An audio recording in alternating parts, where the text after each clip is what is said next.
Alrighty, welcome back. So this is our final video for the series for Egypt and Greece. We've technically done this in a much longer period of time than we anticipated. Normally we upload every day, so at the end of the day, so you can see kind of what happened the day before. With the Wi-Fi speed connection, that didn't happen, and then I do apologize for all the audio mishap. Apparently, my 3-year-old phone is starting to get to show its age, where the audio wasn't quite syncing up. So hopefully, with the next trip, I'll either upgrade the phone or get that figured out. But for right now, should you go to Greece, Athens? Should you go to Egypt? This is what we're here for. So to start things off, Jenna will go over a few things that we came across. So, should you go to Greece? Yes. Should you go to Athens? Absolutely. Yes, that's Yes. the same thing. Yes. I mean, Greece is the biggest thing is Greece. Greece is a very safe trip. I mean, not safe as for like danger, but safe as it's something you know, something you're familiar with, something that doesn't take you out of your comfort.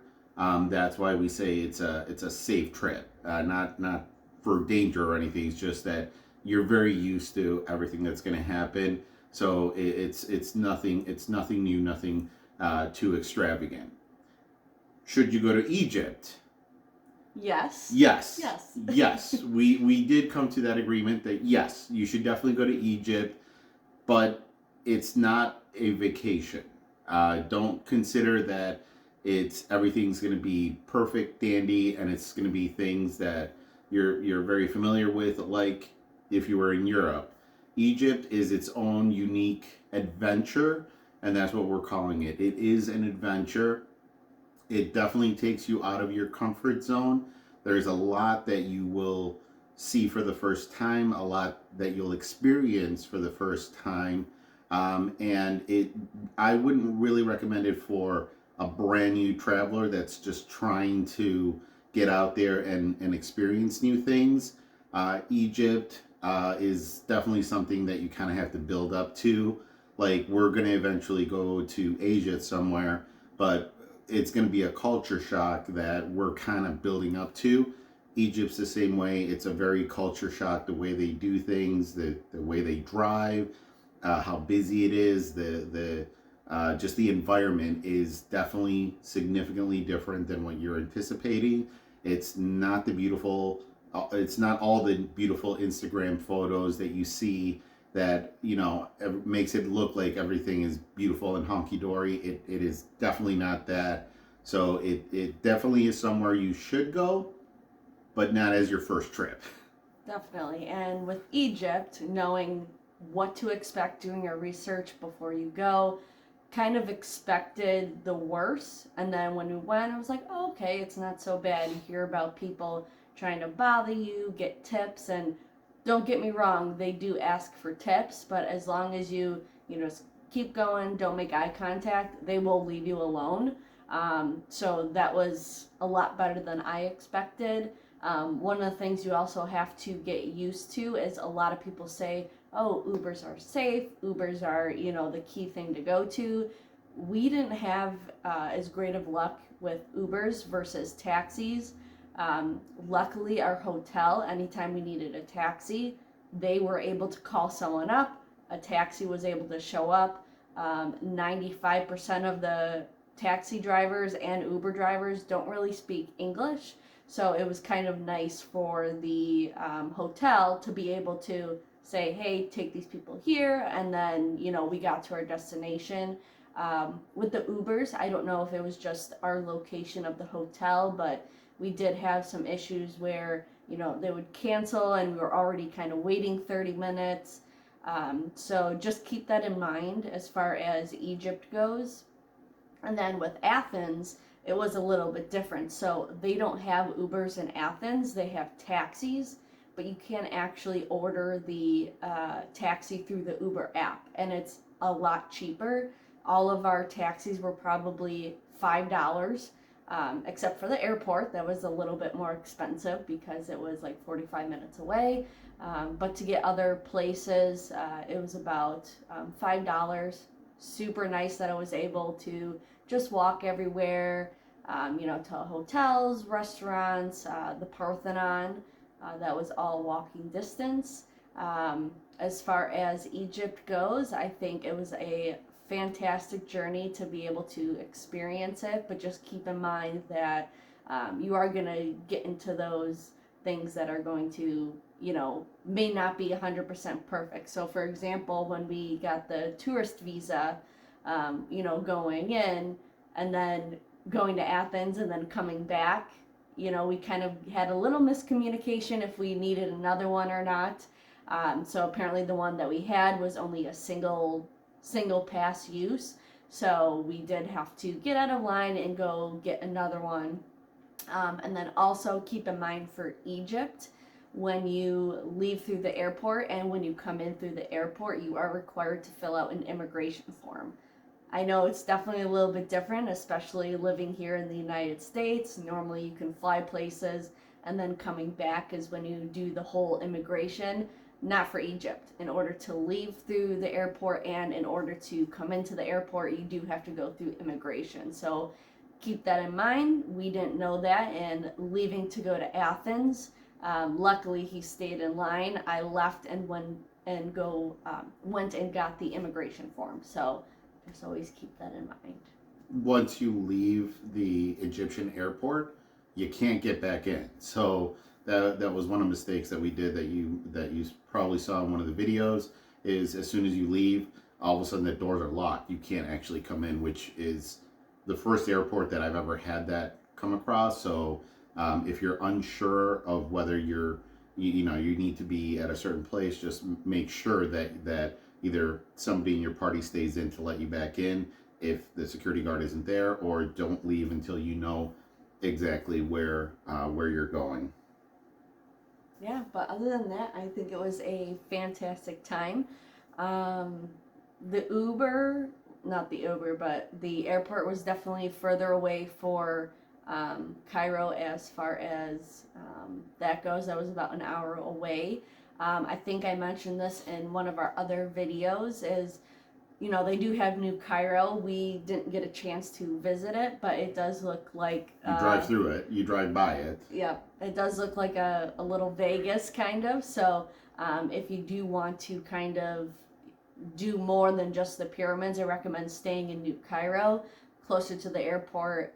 You probably can walk around, and, it's a little bit more luxurious than in the Cairo section. But other than that, everything was great. There was one time that our shower did run out of hot water in Cairo, so unfortunately, first world problems that we had to overcome. But just keep that in mind, is when you are traveling, it's not going to always be so 100% perfect. So keep that in mind. As far as the toilet situation goes, keep in mind that we established this when we went to Germany. You'll probably have to end up pay. We didn't have a great deal of times that we had to pay. I think it was once or twice for the public restrooms, but just keep that in mind. And it's wash closet. I'm sorry, not the toilet. Yes. So definitely, I would 100% recommend going to Luxor. Luxor was beautiful. It was set up for tourism better than Cairo, which in if you think about it, it's kind of a weird statement that something that's been around for 5,000 years, you would think they'd have everything situated and set up and flying cars and everything, but unfortunately that is not what has happened. From what we were told by our driver, from what I understand, the government is buying back a lot of the buildings around Cairo to be able to modernize it for tourism. The only problem is they're buying them back one at a time as they run down and they can't be fixed. I guess there's a rule or a law that only the government can be able to fix it, or it has to be bought out or something like that. So when originally we got there, there was a lot of vacant, empty, dark buildings right across from the pyramids, and I didn't quite understand why. Apparently, that's why it's the government is buying the buildings back, and eventually they're going to, right now they're building a throughway to get to the new museum that has been delayed again and again and again. It probably will be delayed another 2 years probably, and they're still building the highway, the subway system. So they're in process of making it better in an easier experience, but it's going to take them some time. Realistically, I wouldn't be surprised if it takes them 20, 30, 40 years to get everything kind of the way any other major tourist area would be. So that is something that you want to definitely keep in your mind when you book these, unless you're being chauffeured everywhere. And I do recommend private chauffeurs or private tours to get in and out of places a little bit quicker instead of like a huge bus. Definitely have your expectations that it's not Instagram. You're not going there to make TikToks to get viewership, thinking that everything's going to be perfect. It's not. Unfortunately, the smog is real. You can't see the pyramids in the morning very clearly because of the smog. It's not really easy to walk around at night. That's one of the things that we like to do is explore the city. We're there. We want to see what's there. At nighttime, very little to no street lights. Cars are driving every which way. There's dogs a lot of places, and it did not give that sensation of, oh, let's just see what's down the block or 2 blocks, maybe in New Cairo, but right across from the pyramids, not so much. But I would definitely recommend it. I'm glad that we were able to go and see it with everything that's going on. And obviously with the way that the videos came out very late, we actually did end up leaving 5 days before things got crazy over there. So we're safe. I know people have been asking, are you still over there? How is it? Did you get out okay? We got out 5 days before anything happened, so we're safe. And even with everything that's going on, it's from what I understand, it's not really that close to Cairo. It's at the border, not at Cairo. So maybe hold on a little bit just to make sure. But I do recommend going there. Just make sure that this is not your first vacation place, your second vacation place. I would recommend that hit Mexico, Europe, maybe Spain, and then go to start going to those other countries that it's going to be a very big culture shock difference. The way that they use their horses, the donkeys, they don't have sidewalks, the street lights. So just make sure that that you definitely put it on your list. But after you've kind of gotten a little tougher skin for traveling, and also when you because tipping is a very big thing, when you exchange money at the airport, instead of getting $100 bills, which you're going to get a lot, but I mean, if you can at all possible, get 50s. I know $100 is like $3.50 or something like that. But then, I mean, here, if you go to a bar in the United States, somebody, you order a round of drinks, it's usually like a $2 tip, not $4 tip or $3.50. So I would recommend getting 50s because you will use them all. I don't have any hundreds. Nope, I have a few coins, but very few coins. So that's one of the things that I would definitely recommend. Thank you for everybody that's been watching the videos, and anybody that's watched past 5 minutes, because a lot of people apparently stop after like 5, 6, 7 minutes. I know the videos get long, but there's a lot to see.